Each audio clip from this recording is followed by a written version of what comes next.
pentagram dedicated to Henry Foreman. In the years of the primal force and the dawn of terrestrial birth, man mastered the mammoth and horse. Man was the It is a bit weird, is it not, that you would spend such a long time etching words into your bullets, but then stand in Starbucks ordering a coffee, knowing full well that CCTV is filming you. It's a bit strange, isn't it?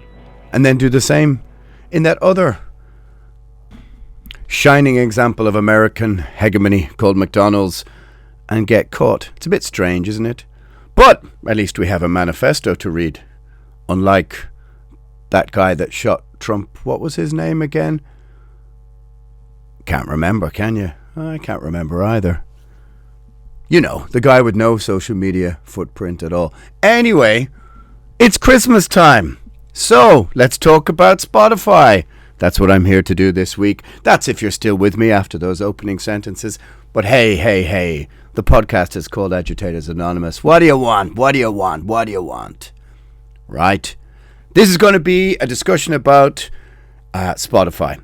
I've done a couple of things and a couple of videos. I mean, look, we can't really avoid it because everybody is sharing their wrap-up images. Although I've noticed less and less people are sharing their wrap-up of the year, and also less bands sharing it.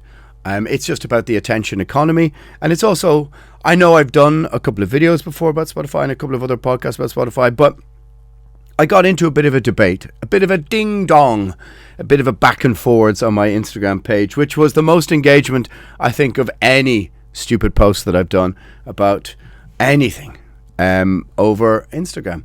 So if you haven't a clue what I'm talking about, you can go over to my Instagram at _Primordial and take a little look at it. It's about 3 posts ago, and assess what you think of well, I didn't make the post. I reposted it from somebody else. So I'm going to take a look at that. And we're going to discuss the mechanics of Spotify and what lies under the hood, so to speak. So if you've heard it before, just listen to the dulcet tones of my voice, my Irish brogue, and let that lull you into a false sense of security, or whatever that may be. All right, episode 200 and who knows, 230. Is it 230 something? God damn it. I could also talk about Syria. I could talk about lots of real world stuff, but instead I'm gonna talk about Spotify. All right.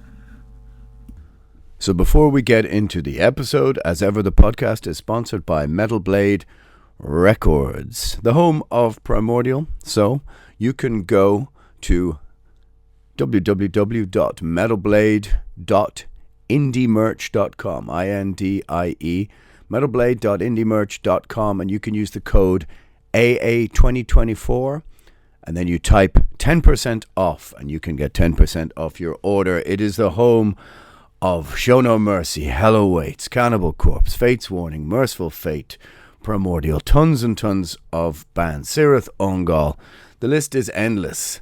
Times are tough, and that 10% off can mean an awful lot.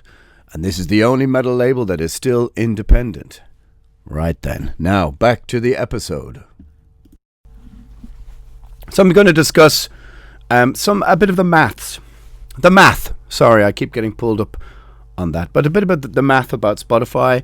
A few other just living examples. I mean, I have a lot of music up on Spotify. I mean, I post regularly trying to move people to listen to the podcast on Spotify. So it is just a necessary evil, depending on your point of view. But I'm just going to take a little look at some of the things that I think people, generally don't understand. So let's examine first. Spotify pays 0.003 cents per stream. So that is €3 per 1,000. And recently they decided to not pay bands who hadn't over 1,000 streams. Now, I get that. For each band, that's really nothing that you're being paid. But, there's so much music being uploaded to Spotify every day. hundreds of thousands of songs, and very few of them get anywhere. So this is actually a massive saving for Spotify. And as far as I know, they haven't said, okay, we're going to, put that money into something positive for the artistic community or something like that. This is one of the things you'll find over and over again dealing with Spotify. Which that means that 10,000 streams is €30. 100,000 streams is €300. 500,000 streams is 1,500. Well, it's actually dollars. A million streams is 3,000. 5 million is 15,000. 10 million streams is 30. So let's consider this. And I think this is a really interesting point. That if your average band, let's say, has 5 members, for them to make a very standard living wage of 30 or 40,000 euro per year, they would have to stream 50 million times to be able to do that theoretically and have a living wage per year for 5 of them at 30, 40k. 50 million times. Now, the amount of heavy metal bands out there who've streamed 50 million times, I mean, it's minuscule. We're probably talking Ghost and a couple of others. But one of the main misconceptions about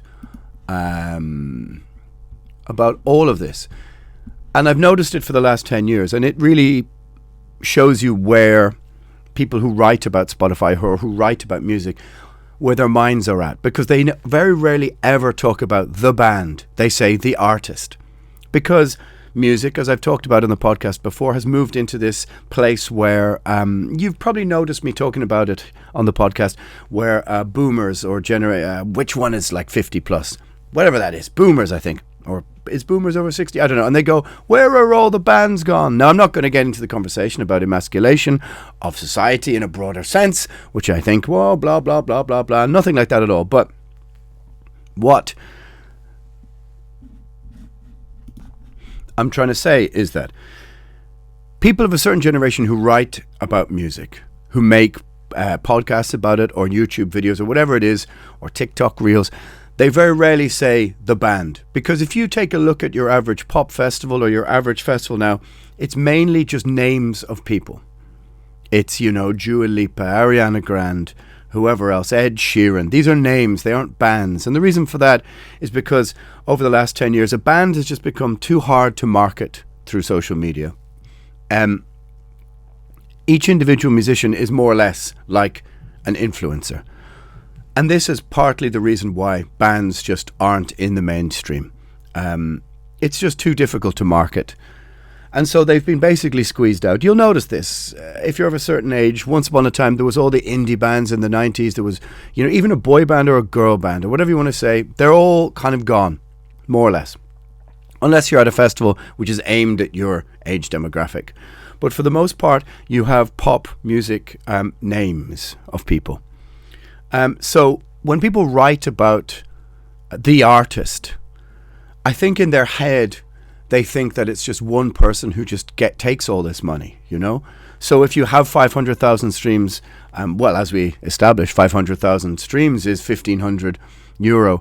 They're thinking, 500,000 streams a month, 1,500 euro, that could pay your rent. That's pretty reasonable, right? Listen, it doesn't work like that at all.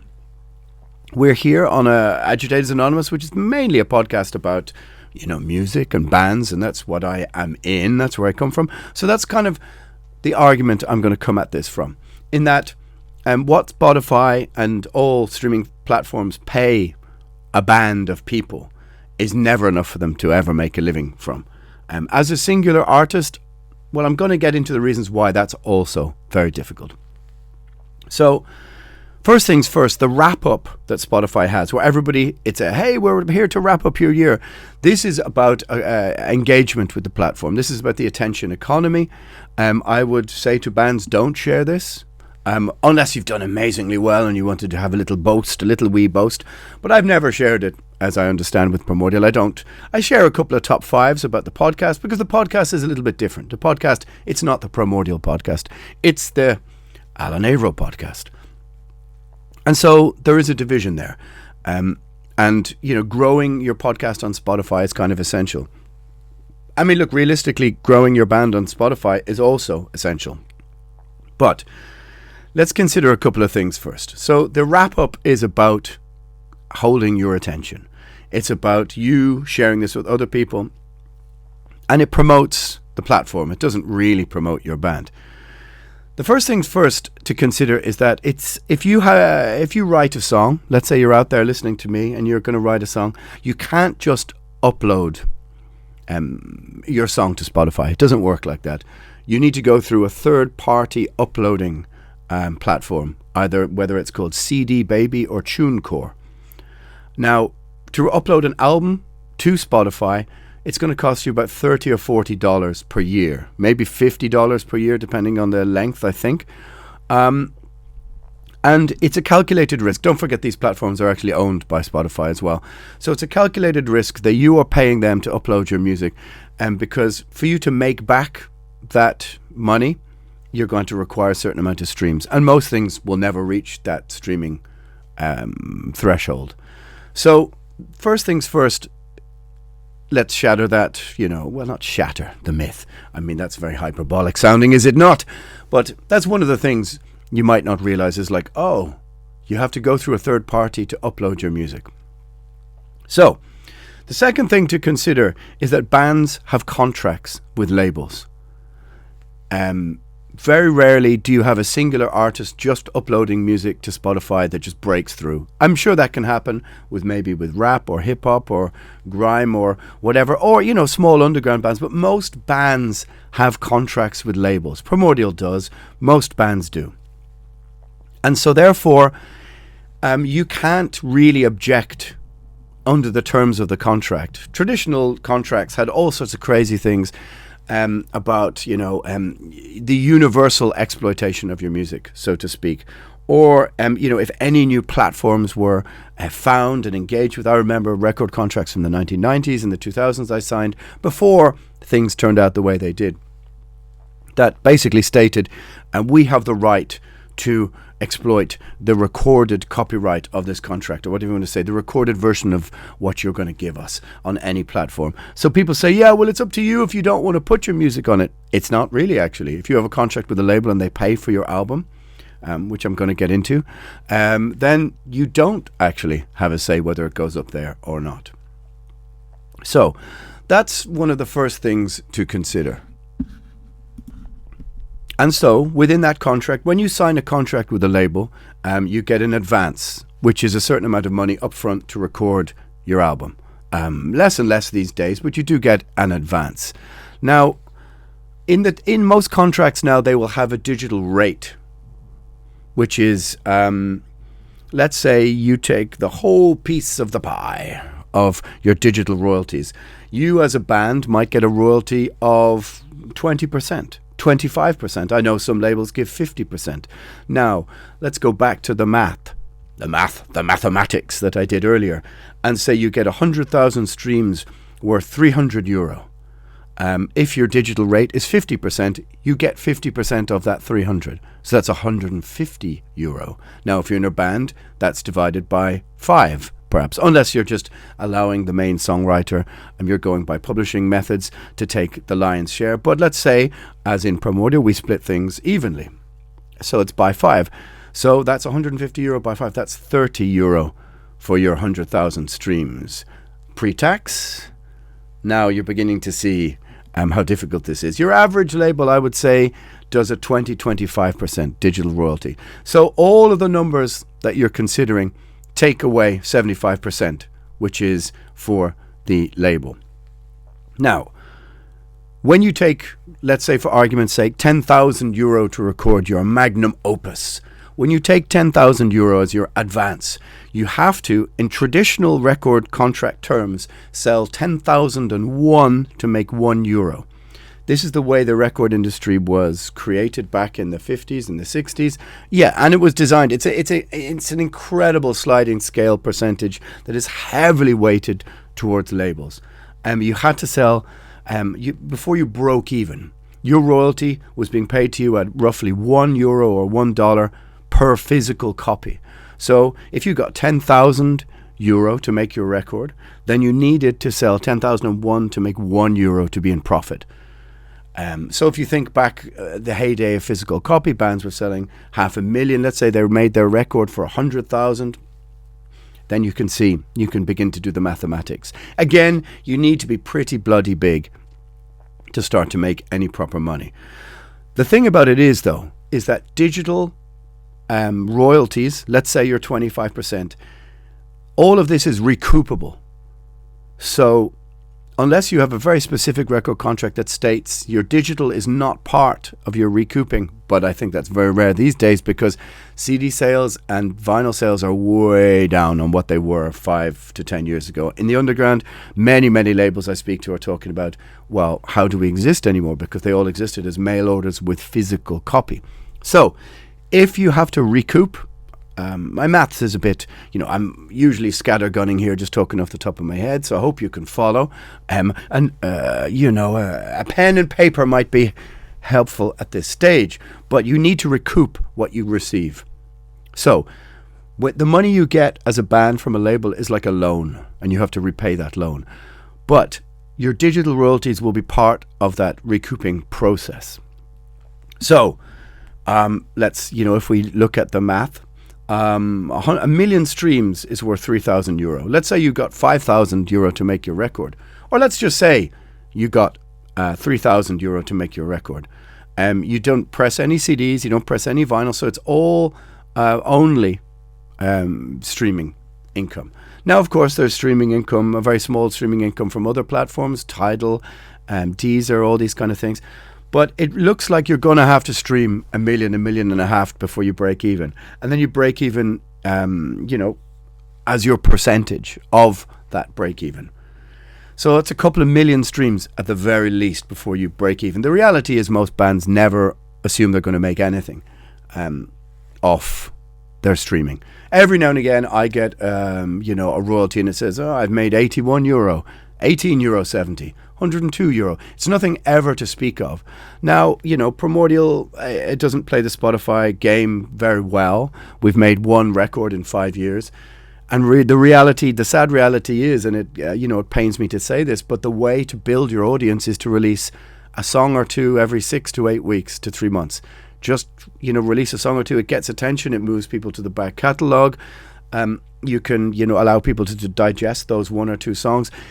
The album, Spotify is killing the concept of the album. And that's, that's pretty sad, but it's the truth. So you're beginning to see that there's a contract in the way and there's an uploading service in the way before we really, get to anybody making any money. And the way Spotify is set up is that if you pay your premium of whatever it is, 12 or 14 euro per year, the bands that you stream, the money doesn't go to them. It's not like you've bought, like a vinyl of said band. It doesn't go to them. It goes to the people who stream the most. So it's like a very pyramidal, I keep using this word and I don't know if it exists, pyramidal. I kind of like it though. Pyramid-like structure. The people at the top get the lion's share. And most bands literally, they get nothing. But you will have noticed, if you've been watching or reading press about the music industry, very often younger writers or people in the sphere, they always refer to the artist, not a band. But this is to presuppose that an artist doesn't have a team of writers, which I'm sure they do. But you'll notice with pop artists, they just release songs, and they're always appearing on each other's songs. This is just playing the Spotify game perfectly. Now, a couple of people in the Instagram thread basically said, well, they make a lot of money. You're just, jealous. You're just pissed off because you haven't figured out a way to make money. Now, just accept it, essentially. This sort of monarchical argument that the landed gentry own the land and you as the serf, just shut the fuck up and pay your rent. I find this very objectionable because we're talking about art here. We're not talking about stocks and shares. We're not talking about, we could just saying, hey, because someone was very successful, we should all accept the downstream, that we're all downstream of, shit runs downhill. This is just not a fair and equitable, and I understand the world is not fair and equitable, but just accepting that as an artist, I think, is a kind of sort of heinous, ultra-capitalist argument. And also, I've said before on the podcast that I had an argument once with a Swedish guy. I wish I could remember his name. Let's call him Jonas. His name is Jonas. Wow. Where did that come from? My name is Jonas. What is that? That's Weezer. Weezer. Oh, my sister used to play this blue record all of the time. And also there used to be, what was this website? Metal Sludge. Many years ago it was really popular, and it had a kind of a section called They Used to Look Like This, and it has pictures of the little guy from Weezer wearing a Voivod shirt with spiked armbands and stuff. I want to hear his demos from 86. Actually, I don't. But I'm sure somebody would like to press them on vinyl. Anyway, what am I talking about? Oh, well, that's a very 5 or 10 years ago idea, isn't it, really? Anyway, so what am I talking about? Yeah, what am I talking about? The origins originally of Spotify come from the Pirate Bay, which at one stage became a political party in Sweden. And I think that, for a country like Sweden, which has this very sort of libertarian, altruistic worldview, which, has somewhat changed lately, but we won't get into that. But the idea was that everything should be available to everybody. And it was a kind of a utopian ideal that I think was very much part of the early creation of the internet. But of course, if everybody has, freedom to avail of everything, how does anyone ever get paid for the things they create? I'm kind of sorry, but Lars Ulrich was kind of right. Objectionable as a person as he was at this time, he was kind of right, in a sense, because what places like the Pirate Bay did is, for a whole generation of people, it instilled in them the idea that art is just something that should be yours for free, that you just don't have to pay for. And you look at Daniel Ek now, and I'm off the top of my head, isn't he putting money into AI? Let me get this correct. He poured €100 million into Helsing AI last year, which is a startup partnered with a European arms manufacturer. Eat that, Jonas. You're altruistic boy. Put €100 million into an arms manufacturer. Well, isn't that the way of the world? His net worth is estimated at 4.8 billion by Forbes magazine. Well, there you go. But originally, I think these things were formed with this sort of altruistic idea that everything should be free to everybody and that everybody would be fairly remunerated. But I'm the living proof that that's not actually true. We should also take into account that the major labels bought into the platforms. They bought into the platforms, as far as I understand, years ago. And, better the devil I suppose. And so they receive a slightly different royalty rate digitally than they pass on to artists. So, having said all this, I do use Spotify, and Spotify does present to me new albums that I like. Now, I will try, when I find the band, to buy the vinyl or the merch from them over the merch stand. This is the only real way. Bandcamp, I will say, is the only really equitable platform there is if you still want to get things from Bandcamp. And the shirts there and the vinyl there are mainly put up by the band. If you buy merchandise from Spotify from a third party, this is a third party that has nothing to do with the band. It's just put on. One day you wake up, one day it was just on Primordial Spotify, and I had to email them to get it removed. They were very, easy to deal with about it, and they were like, "Oh, okay, no problem," which I found interesting, that they were easy to reach and to contact, and they did it in a couple of hours.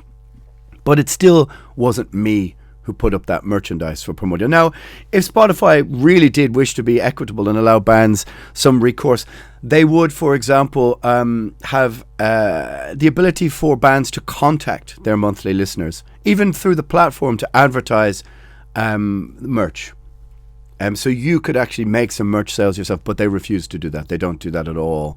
They allow you to post your gigs through up there, but they don't allow you to actually have any contact with the people who stream your band. That would be the most altruistic thing to do, if they're not going to pay bands properly. Is there an alternative? To be honest, and every few months somebody sends me a link to a new startup of something that's more equitable, but I think that horse has long since bolted the stable, so to say. And don't forget that bands don't have the final say over whether music will be used by a platform or not. Somebody told me about some platform in Sweden. I can't remember what it's called. Is it called Rock or something? I should look that up. Pause. And I return. Yeah, it's called Rock, or OKK. And I've heard about this several times from lots of people, but again, nobody's shared a link with me that they've actually been using it. I don't think it's been published yet. No, I just took another wee pause there because I do realise that I have a habit of just talking off the top of my head, or talking through my arse, as some people would say in Ireland. And Rock Hi-Fi is $10.99 per month. Great British pounds. I haven't actually looked at it to see who's in it. Like as in what bands are on it. Perhaps some bands are on it. I'd have to really, this is maybe something I should do in the platform or do in the podcast, is look into, does anybody use it? Because don't forget, the albums we're talking about, they have to be licensed there by the labels. It's not up to the bands whether they wish to give their music to it. And labels don't own a piece of Rock or OKK. They don't. And the attempt to move a scene across to another platform when they're just so used to using Spotify, it's kind of on a hiding to nothing. I don't know how many people use the platform. My guess is it wouldn't be more than a couple of thousand tops. It's a start, and I admire the principle. I just have a rather pessimistic feeling that it's all a little bit too late.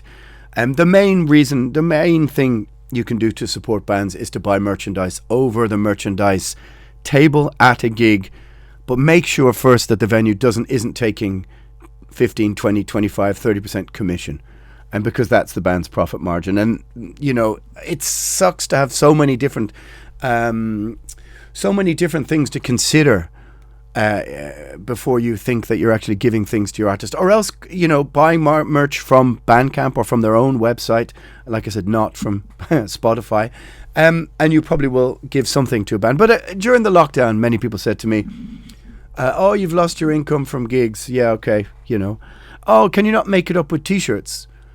And I just thought to myself, well, how many t-shirts do you think we sell online? And this is just a little pet whinge of mine, but consider this. If a profit margin on one t-shirt is €5, right? Let's just say after all the things are said and done, and posting shirts from Ireland out to the rest of the world, the costs are wild. It's like 12 to 14, 15 euro to Germany. It could be almost 20 euro to the USA, 25 euro to Australia. And then each shirt has now doubled in its wholesale cost from like €3.50 to almost €7 per shirt. You've got the packaging. If you sell a shirt for any less than 45, you're making absolutely nothing. But let's say you make a €5 profit, right, on your shirt. Divided by 5, because there's 5 of us in the band, that's €1 for each of us. You have to sell 1,000 shirts to make €1,000. No one is selling 1,000 shirts per year through their mail order, several every day. It just doesn't work like that. People thought like, oh, you can compensate by selling shirts online for your loss of income. If I had an Etsy shop set up by, ChatGPT or something like this, selling Live, Laugh, Love or something shirts, print on demand, which is where they just print them by demand, or cats doing fucking, I don't know, stupid things or whatever, that's how I might make more money than actually selling shirts of my band. But I digress, as it my want. Another way you could help bands is actually to share music again. Stop sharing stupid reels of midgets playing football matches against fat people, or stupid, dumb shit and get back to sharing music. There used to be a time when we used to send each other online music of bands going, fucking hell, listen to this. This morning I've been listening to the great Finnish band Bythos, Bythos. And I shared it with a couple of people as I was listening to it. Get back into the habit of doing that and go, you got to check out this band. Even if it is on Spotify, you're sharing music instead of sharing dumb reels or dumb stupid shit. I would say that is a really important thing, because we do have to play the Spotify game. Primordial, as I said, I've talked about, I'm going to say it every week. We should have kept songs back from the last album. The album was too long to spike interest. And, promoters at festivals, they do look at Spotify numbers.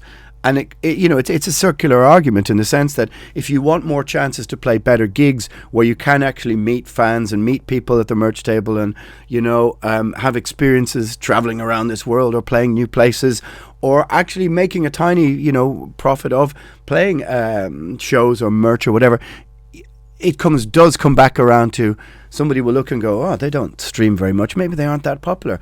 So unfortunately, even though I'm, I wouldn't say I'm complaining.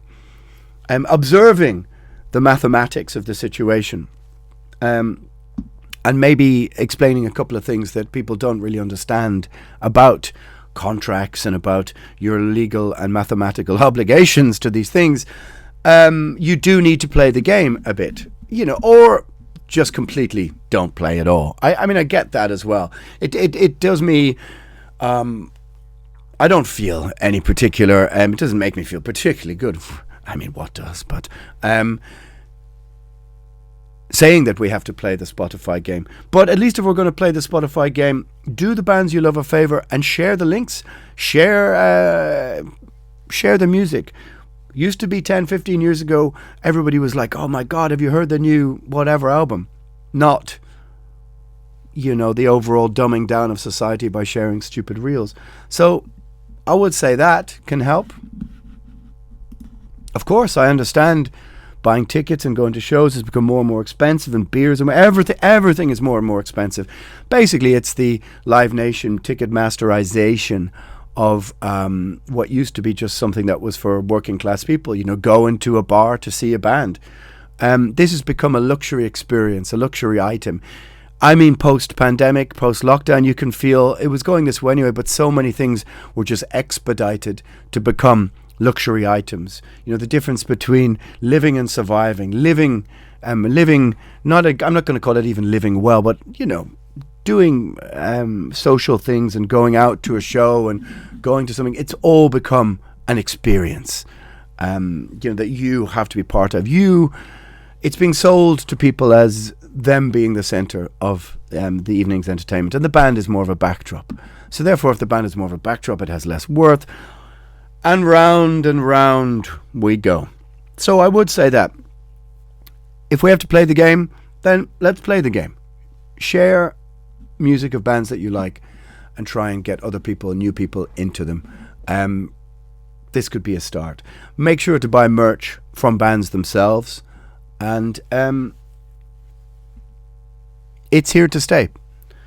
We can, I remember reading articles 10 years ago, and there was like guys from Portishead saying, hey, this song has streamed 10 million times and I've just made 7,000 euro, and there was a whole bunch of older musicians who came together to try and tackle all of this kind of stuff, and it went nowhere. Realistically, there's no way that governmental bodies within, let's say, the European Union or whatever you want to say, they're not going to tackle a fair recompense to artists. It's just not something anybody's interested in, and they never really were. And so the idea that any new platforms are going to come along and usurp Spotify as the main brand we all use, I think it's just utopian idealism, which oddly enough is what all these things were started on to begin with. Well, my friends, you can go and take a look at the Instagram argument. There's a couple of things within that Instagram argument that I'm not sure exactly make total sense in the original post. They are, well, I mean, look, you can go and see. You can go and take a look. And there's a point. I'll read out the points. Spotify demonetized 80% of songs on the platform. If your song streams less than 1,000, you're paid nada. Yeah, we got into that. Spotify still pays $0.003 per stream. That's 0.003 cents. 800 monthly stream, 8,000 monthly streams are required to make $15 an hour. Now, that's a bit of a strange one. I'm not entirely sure the math makes sense there. Spotify fired 51% of their curatorial team and replaced it predominantly with AI. Now, I cannot confirm that, but it sounds about right. And I think ultimately almost all of these curating jobs are going to be done by AI. CEO Daniel Ek made $345 million since June 2023, which makes him the world's most streamed artist. 115 billion streams if he were one. Yeah, I mean, you can go and take a little look. I probably should have opened the podcast with that, but hey, look, it's Agitators Anonymous. We're a little bit late this afternoon, and, you know, I'm just scattergunning off the top of my addled Swiss cheese brain. Anyway, I hope that illuminates a couple of things. It's here to stay. Ain't nothing you can do about it, but just think about it before you give them more of your time. Instead of sharing your wrap-ups, share some music. All right, my friends, Agitators Anonymous, make me stream 50 million times, 50 million, and we shall see you.